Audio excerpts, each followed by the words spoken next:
everyone, and welcome back to the Crème kitchen. Today I thought we would do a lovely chicken recipe. I'm thinking about taking some chicken thighs, putting some magical things on the inside, rolling them up, and then putting them in the oven to have all that stuff melt and come together. Not sure what I'm going to call it yet, but we'll figure it out along the way. So let's get started.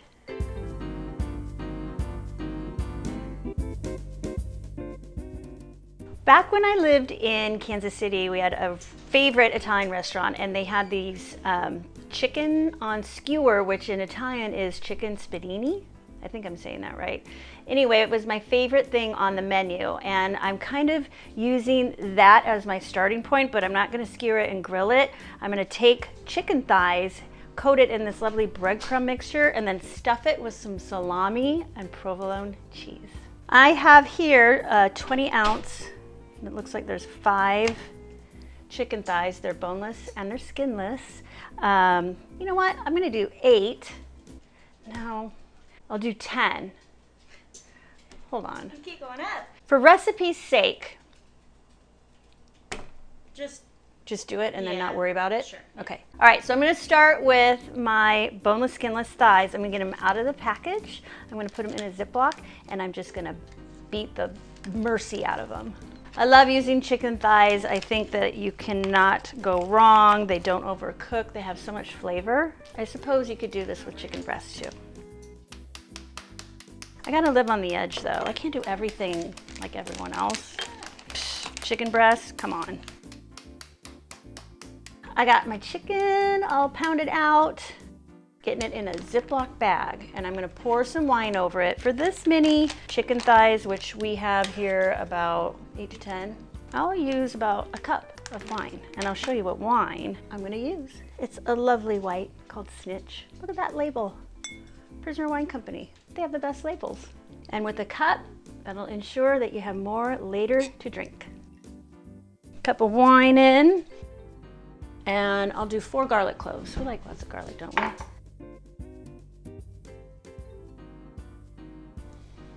Look at that.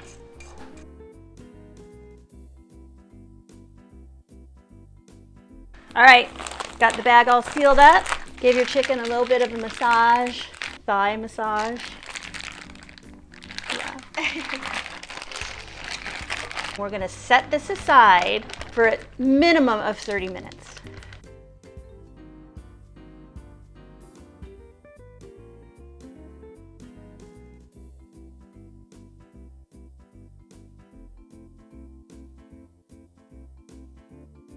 For my breadcrumb mixture, I'm going to use, you guessed it, Italian style breadcrumbs.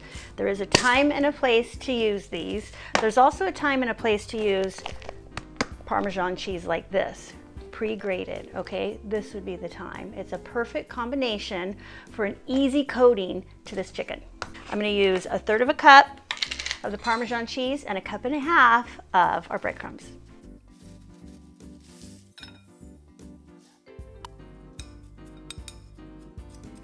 The last component of our chicken medley is going to be 1/2 stick of butter and 1 whole lemon. And I want you to put this together in a little dish or a measuring cup like this, and I want you to melt it so we can pour it and drizzle it over our chicken before we get it in the oven.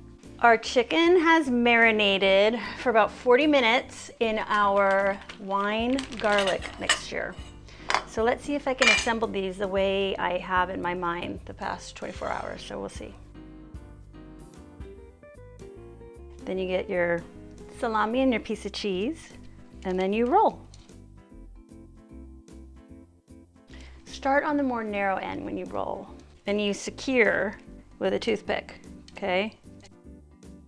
I can smell the wine, I can smell the garlic, oh. And I'm securing it and making sure the toothpicks stay on the bottom. Perfect little assembly line going on right now. I'm going to finish these up and I'm going to get them in our baking dish.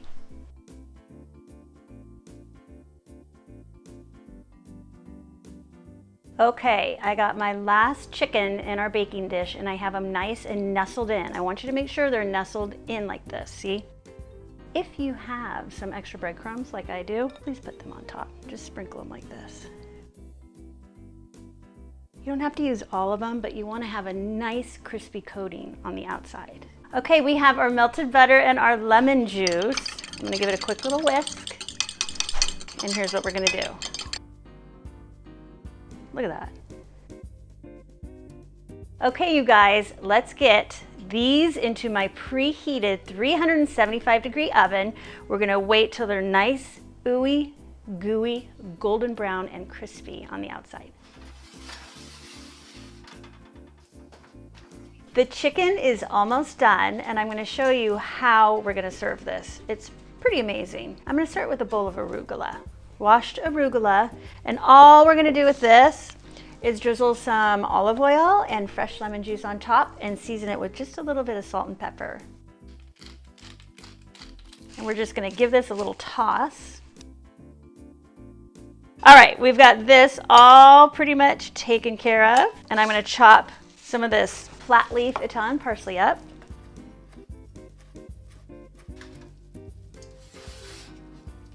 Okay, that doesn't smell good at all.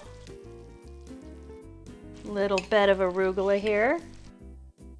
Oh, it's ooey gooey. Gotta get some of this amazing sauce. Here is our finished stuffed Italian chicken, and I think that Ava and Kelly must give it a whirl. Such a cute romper. Look, and look, Pink. they're both in pink. Aw, you're so cute. Oh, I got one. Okay. Yeah. I was trying to do one. That is so good. No, really? That's super good. With the lemon. Mm-hmm. Yum. Is there enough garlic? Because Yeah, I I really think so. didn't season the chicken. I felt like the salami, the cheese on the inside gives it enough salt, Yeah, right? super. All right, you guys, thank you for being in my kitchen yet again for this wonderful chicken dish. Thank you, and thank you for being my taste testers. I love it. Like and subscribe, and take pictures if you make this. Bye.